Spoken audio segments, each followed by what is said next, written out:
نبی کریم صلی اللہ علیہ وسلم کی بعثت کے بعد، نور آ جانے کے بعد،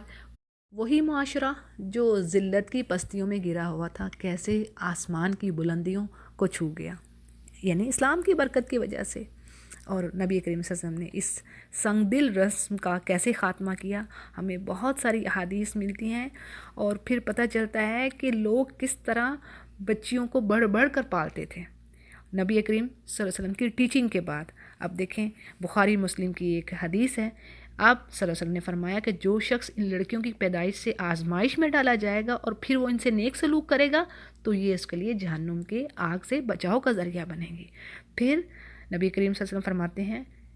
جس نے 2 لڑکیوں کو پالا یہاں تک کہ وہ بالغ ہو گئی تو قیامت کے روز وہ میرے ساتھ اس طرح آئے گا، اور یہ فرما کر آپ صلی اللہ علیہ وسلم نے اپنی انگلیوں کو جوڑ کر بتایا۔ مسلم اس کو روایت کریں، پچھلی حدیث بھی بخاری اور مسلم کی تھی، یہ بھی مسلم کی حدیث ہے۔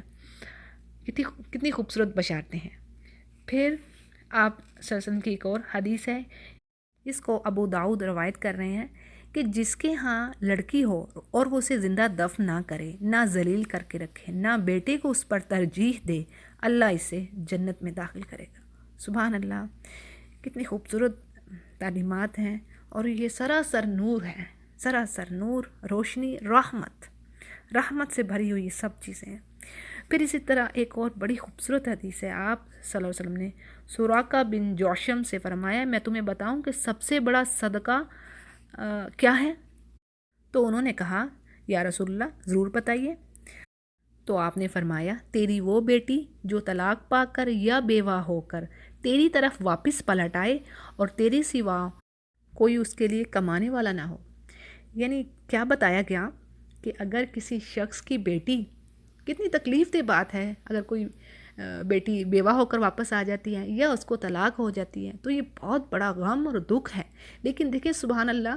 کیسے نبی کریم صلی اللہ علیہ وسلم نے اس زخم پر بھی مرہم رکھی ہے کہ دیکھو اب تم وہ بچی واپس آ گئی ہے، اب اگر ظاہر اس کا خرچہ ہے جو تم اٹھاؤ گے تو وہ سب سے بہترین صدقہ تمہارا ہوگا، سب سے بیسٹ صدقہ وہی ہوگا کہ تم اس پر خرچ جو کر رہے ہو۔ یعنی خرچ کرنے والے کے لیے، یعنی باپ کے لیے اس کو تسلی دے دی کہ اس کے دل میں کوئی تنگی نہ آئے۔ کیسے خوبصورت انداز میں انسانی جذبات کا لحاظ رکھتے ہوئے ہمارے نبی کریم صلی اللہ علیہ وسلم ہمیں یہ سمجھا رہے ہیں۔ سبحان اللہ، اللہ ہمیں ہمارے نبی کے نقش قدم پر چلنے کی توفیق عطا فرمائے، ان کی سنتوں کو پکڑنے کی توفیق عطا فرمائے، آمین یا رب العالمین۔ اور یہی نبی کریم صلی اللہ علیہ وسلم کی تعلیمات تھیں کہ جس نے لڑکیوں کے متعلق جو عربوں میں جو ان کا جو نقطہ نظر تھا، جو وہ خیال رکھتے تھے، اس کو بدل کے رکھ دیا، بلکہ ایک طرح کا انقلاب آ گیا، اور ساری دنیا میں، اور جو عزت اسلام دیتا ہے عورت کو وہ عزت کوئی مذہب نہیں دیتا، سوال ہی نہیں پیدا ہوتا۔ ہاں وہ الگ بات ہے کہ آج ہم مسلمانوں کو خود پتہ ہی نہیں ہے، اپنے دین کا ہی نہیں پتہ ہمیں کہ ہمارا دین کہہ کیا رہا ہے، یہ ہماری پٹی سچویشن ہے آج۔